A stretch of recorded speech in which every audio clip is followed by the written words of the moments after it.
ব্যবসা করতে ভাই পুঁজি লাগে না, আমি বলছি যদি ব্যবসা করতে চান ব্যবসা আমরা যারা ব্যবসা করতে চাই তাদের মধ্যে অনেক বড় একটা ভুল ধারণা আছে, বিশেষ করে বাংলাদেশ এবং ভারতের মানুষের মধ্যে, যে ব্যবসা করতে প্রচুর টাকা লাগে। কিন্তু গবেষণা বলছে স্বল্প পুঁজির ব্যবসার সফলতার হার অনেক বেশি। ইনভেস্টোপিডিয়ার মতে 18% ব্যবসা শুরু করার 1 বছর এবং 50% ব্যবসা শুরু করার 5 বছরের মধ্যেই ব্যর্থ হয়ে যায়। এর কারণ হিসেবে তারা 5টি বিষয়কে উল্লেখ করে। তার মধ্যে একটি কারণ হচ্ছে টু লিটল ফাইন্যান্সিং বা অল্প পুঁজি দিয়ে ব্যবসা শুরু না করা। বাংলাদেশ এবং ভারতের পরিসংখ্যান বলছে 70% যুবক ব্যবসা করতে প্রচুর টাকা লাগে, এই চিন্তা করেই ব্যবসা করার সাহস পায় না। কিন্তু বাস্তবতা বলছে বাংলাদেশ এবং ভারতের বড় বড় কোম্পানিগুলোর ব্যবসা শুরু হয়েছিল মাত্র সামান্য কিছু টাকা দিয়ে। বললে বিশ্বাস করবেন না, বাংলাদেশের সময় টিভি এবং সিটি গ্রুপের মালিক জনাব ফজলুর রহমান তার ব্যবসা শুরু করেছিলেন মাত্র 42 টাকা দিয়ে। বর্তমানে তার কোম্পানির সম্পদের পরিমাণ $2.3 বিলিয়ন। অন্যদিকে বাংলাদেশে বস্ত্র এবং পোশাক খাতের বৃহত্তম গোষ্ঠী হচ্ছে নোমান গ্রুপ। তারা বছরে প্রায় $1 বিলিয়ন মূল্যের টেক্সটাইল ও পোশাক জাতীয় পণ্য বিদেশি রপ্তানি করে। বর্তমানে তাদের পুঁজির পরিমাণ 17,000 কোটি টাকা, আর এই কোম্পানিটির যাত্রা শুরু হয়েছিল মাত্র 67 টাকার পুঁজি দিয়ে। তেমনি ভাবে শত শত সফল ব্যবসায়ীরা তাদের ব্যবসা শুরু করেছিল অল্প কিছু টাকার মাধ্যমে। বর্তমান সময়ে ভারতের সবচেয়ে বড় ধনী ব্যক্তি হচ্ছে মুকেশ আম্বানি, যার বাবা ধীরুভাই আম্বানি বিজনেস শুরু করেছিলেন মাত্র 15,000 টাকা দিয়ে। সুতরাং যাদের মাথায় এই ধারণা আছে যে অল্প টাকা দিয়ে ব্যবসা করা যায় না, তারা এই ধারণাটি পুরোপুরিভাবে ভেঙে ফেলুন। কারণ ইন্ডিয়ান টাইমসের মতে যারা স্বল্প পুঁজিতে ব্যবসা শুরু করে তারা ধীরে ধীরে ব্যবসার সফলতার আসল রহস্যটা ধরতে পারে এবং শত বছর ধরে ব্যবসায় টিকে থাকে। আর যারা বড় পরিমাণ টাকা নিয়ে ব্যবসা শুরু করে তারা কোনো কারণে ব্যবসায় লস করলে তাদের পুরো টাকাটাই চলে যায় এবং পরবর্তীতে তাদের ব্যবসা করার মতো কোনো মন মানসিকতা থাকে না। তারা ধরে নেয় যে ব্যবসা মানে হচ্ছে লস।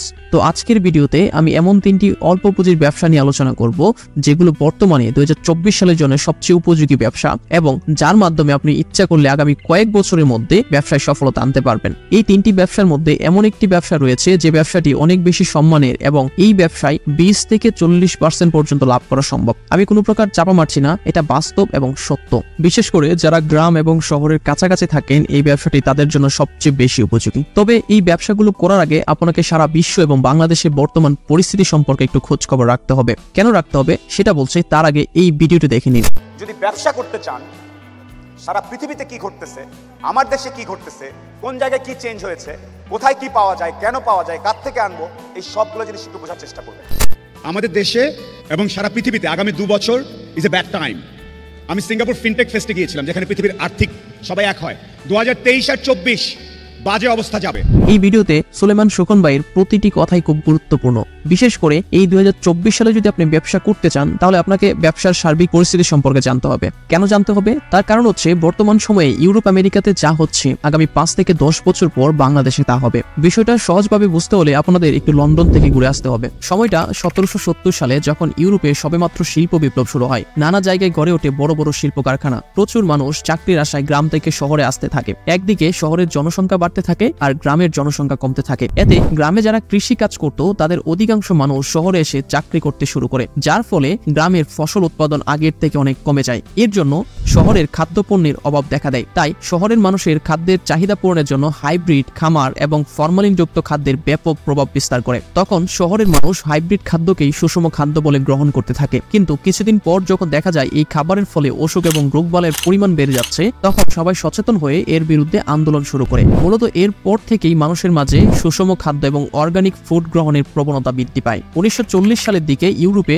অর্গানিক ফুড গ্রহণের ব্যাপক সচেতনতা সৃষ্টি হয় এবং ধীরে ধীরে সারা পৃথিবীতে অর্গানিক ফুডের ধারণা ছড়িয়ে পড়ে। বর্তমান সময়ে ইউরোপ আমেরিকাতে যতগুলো দেশ রয়েছে সবগুলো দেশেই বড় বড় সুপার শপগুলোতে অর্গানিক ফুডের জন্য আলাদা একটা স্টোর থাকে, যেখানে লেখা থাকে অর্গানিক ফুড, মানে এটাতে কোনো প্রকার কেমিক্যাল বা কোনো রাসায়নিক পদার্থ ব্যবহার করা হয়নি। তুলনামূলকভাবে ওই অর্গানিক ফুডের দাম অনেক বেশি থাকে। এখানে 4টা লেবু আছে, কিন্তু এটা কিন্তু রাসায়নিক জিনিসপত্র ব্যবহার করা হয়েছে। তো আমি 4টা লেবু যদি আমি কিনি, আমি €1.19 দিয়ে কিনতে পারছি, যেটা রাসায়নিক জিনিসপত্র দেওয়া হয়েছে। কিন্তু আমি একটা লেবু যদি কিনি, যেটা হচ্ছে কোনো রকম রাসায়নিক কোনো কিছু ব্যবহার করা হয় না, সেটা আমাকে €90 দিয়ে কিনতে পারছি। পুরো ইউরোপ ও আমেরিকা সহ সারা পৃথিবীতেই অর্গানিক ফুড অনেক বেশি জনপ্রিয়, কিন্তু আমাদের বাংলাদেশে অর্গানিক ফুডের ধারণা তৈরি হয় মাত্র কয়েক বছর আগে। 2010 সালের পর থেকে এর জনপ্রিয়তা বাড়তে থাকে এবং বর্তমান সময়ে অর্গানিক ফুডের জনপ্রিয়তা চরম পর্যায়ে পৌঁছেছে। প্রতিনিয়তই চাহিদা বাড়ছে অর্গানিক ফুড বা জৈব খাদ্যের। সুস্থ রাখতে অনেকেই এখন ঝুঁকছেন রাসায়নিক মুক্ত অর্গানিক খাবারের দিকে। Organic functional food. এসব খাবারের জনপ্রিয়তাও বাড়ছে দিনকে দিন। বিশ্বব্যাপী অর্গানিক খাবারের চাহিদা বাড়ছে বিশ্ববাজারে। জার্মান ভিত্তিক গবেষণা সংস্থা স্ট্যাটিস্টা বলছে গেল 2 দশকের বিক্রি বেড়েছে অন্তত 6 গুণ। আর ভারতীয় জরিপ সংস্থা ফিওর মার্কেটের পূর্বাভাস বলছে 2028 সাল নাগাদ এর বৈশ্বিক বাজার ছাড়িয়ে যাবে $85,000 কোটি। এখন আসল কথা হচ্ছে আমি কেন আপনাদের এই অর্গানিক ফুডের গল্প শোনাচ্ছি। এর কারণ হচ্ছে যদি আপনি 2024 সাল থেকে 30 সালের মধ্যে ব্যবসা করতে চান তাহলে আমি বলবো ভাই আপনি অর্গানিক ফুড নিয়ে কাজ করেন। এই অর্গানিক ফুডের ব্যবসার মুনাফার হার অনেক বেশি এবং এর চাহিদাও দিন দিন প্রচুর পরিমাণে বাড়ছে।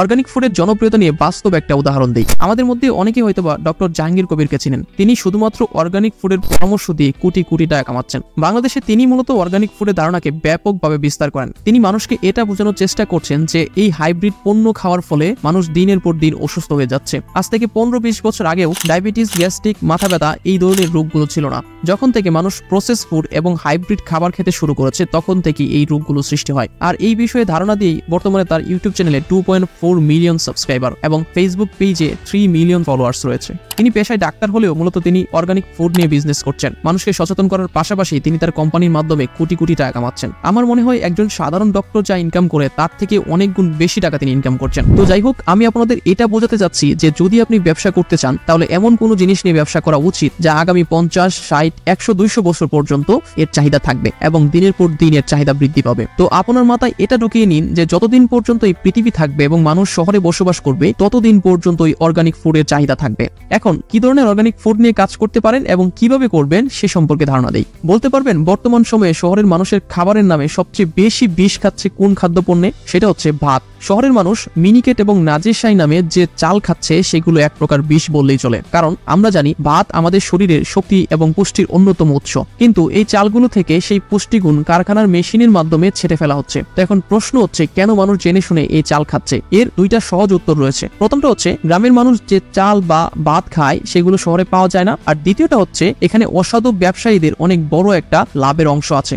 শহরে 70 থেকে 80 টাকা খরচ করতে হয় 1 কেজি মিনিকেট চাল কিনতে, কিন্তু গ্রামে সর্বোচ্চ 40 থেকে 50 টাকা দিয়েই ভালো মানের 1 কেজি চাল পাওয়া যায়। এক্ষেত্রে মিনিকেট বা নাজিরশাহী নামে কোনো ধান হয় না। গ্রামের সেই চালের ধানেই মেশিনে কেটে চিকন বানিয়ে মিনিকেট নামে বিক্রি করা হয়, আর অসাধু ব্যবসায়ীরা প্রতি কেজিতে 30 থেকে 40 টাকা লাভ করে। এখন কেউ যদি এই সেক্টরটাতে কাজ করে আমার মনে হয় সে খুব তাড়াতাড়ি তার ব্যবসায় গ্রো করতে পারবে, ডক্টর জাহাঙ্গীর কবিরের মতো। তবে এখানে কয়েকটা টেকনিক ফলো করতে হবে। প্রথম টেকনিকটা হচ্ছে পুরো কাজটা আপনাকে অনলাইন বা সোশ্যাল মিডিয়ার প্ল্যাটফর্মের মাধ্যমে করতে হবে। আপনি যদি নির্দিষ্ট কোনো এলাকায় দোকান খুলে বসেন তাহলে সেই এলাকার 5 থেকে 10 হাজারের মতো কাস্টমার পাবেন, কিন্তু যদি ফেসবুক এবং ইউটিউবে দোকান খুলে বসেন তাহলে প্রচুর কাস্টমার পাবেন, যেমনটা জাহাঙ্গীর কবির সহ আরো অনেকেই পাচ্ছে। বর্তমান সময়ে সবাই তাদের ব্যবসাটাকে অনলাইনে শিফট করছে। ফেসবুকে অ্যাড রান করে প্রচুর কাস্টমারের কাছে পৌঁছে যাচ্ছে এবং প্রতিদিন তারা লাখ লাখ টাকা সেল দিচ্ছে। কেউ চট্টগ্রাম থেকে মাছ এনে বিক্রি করছে, কেউ অর্গানিক মধু বিক্রি করছে, কেউ আবার খেজুরের গুড়, দই, বাদাম, পিঠাও বিক্রি করছে। আপনি চিন্তাও করতে পারবেন না এরা প্রতিদিন কি পরিমাণে প্রোডাক্ট সেল দেয় ফেসবুকের মাধ্যমে। তো আপনি কি করতে পারেন, আপনার এলাকার ধান সংগ্রহ থেকে শুরু করে সেগুলো সংরক্ষণ এবং চাল বানানো পর্যন্ত পুরো প্রসেসটা ফেসবুকের মাধ্যমে কাস্টমারের কাছে শো করবেন। এতে কি হবে, মানুষের আপনার প্রতি বিশ্বাস বাড়বে আর সবাই এভাবেই তাদের সেল বাড়াচ্ছে। পরবর্তীতে অর্ডার নিয়ে ট্রান্সপোর্টেশন কোম্পানিগুলোর মাধ্যমে বাংলাদেশের যে কোনো প্রান্তে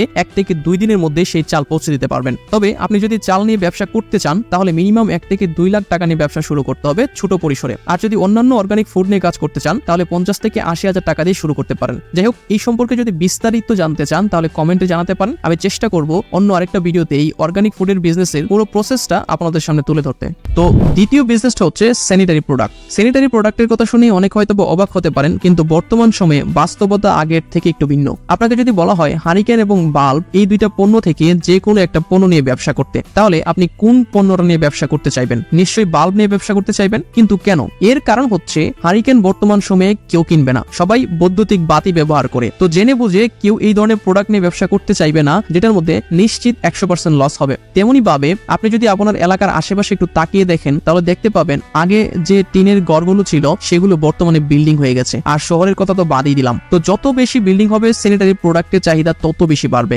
এবং বাংলাদেশের ইতিহাস বলছে 2012 সালের দিকেও স্যানিটারি প্রোডাক্টের চাহিদা ছিল মাত্র 12%, আর বর্তমানে এই স্যানিটারি প্রোডাক্টের চাহিদা 75%-এরও বেশি। তো যত দিন যাবে এই স্যানিটারি প্রোডাক্টের চাহিদা তত বাড়বে। কিন্তু বাংলাদেশের বেশিরভাগ স্যানিটারি প্রোডাক্ট আসে চীন থেকে, কারণ বাংলাদেশে তেমন বেশি স্যানিটারি প্রোডাক্ট তৈরি করার কারখানা নেই। তো এই সুযোগটা আপনারা যে কেউ কাজে লাগাতে পারেন। মাত্র 2.5 লাখ টাকার পুঁজি নিয়ে স্যানিটারি প্রোডাক্ট উৎপাদন শুরু করে কেরানীগঞ্জের বশিরউদ্দিন। বর্তমানে তার পুঁজির পরিমাণ প্রায় 5 কোটি টাকা। তো আপনি চাইলে ওনার মতো 1 থেকে 2 লাখ টাকা নিয়ে এই ব্যবসা শুরু করতে পারেন। যদি অদম্য ইচ্ছা এবং চেষ্টা থাকে তাহলে সবাই এই ব্যবসায় সফল হতে পারবে ইনশাআল্লাহ।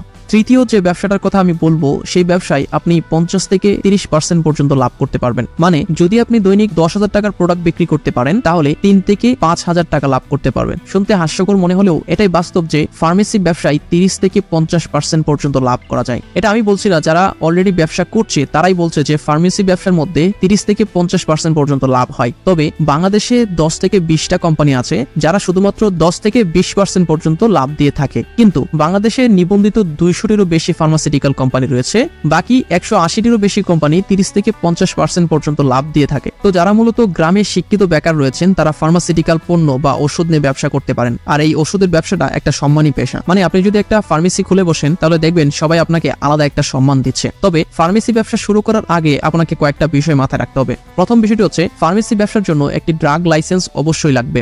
আর দ্বিতীয়টি হচ্ছে ফার্মাসিস্ট হিসেবে দক্ষতা বাড়ানোর জন্য 3 মাস মেয়াদী একটি কোর্স করতে হবে এবং ন্যূনতম এসএসসি পাশের সার্টিফিকেট থাকতে হবে।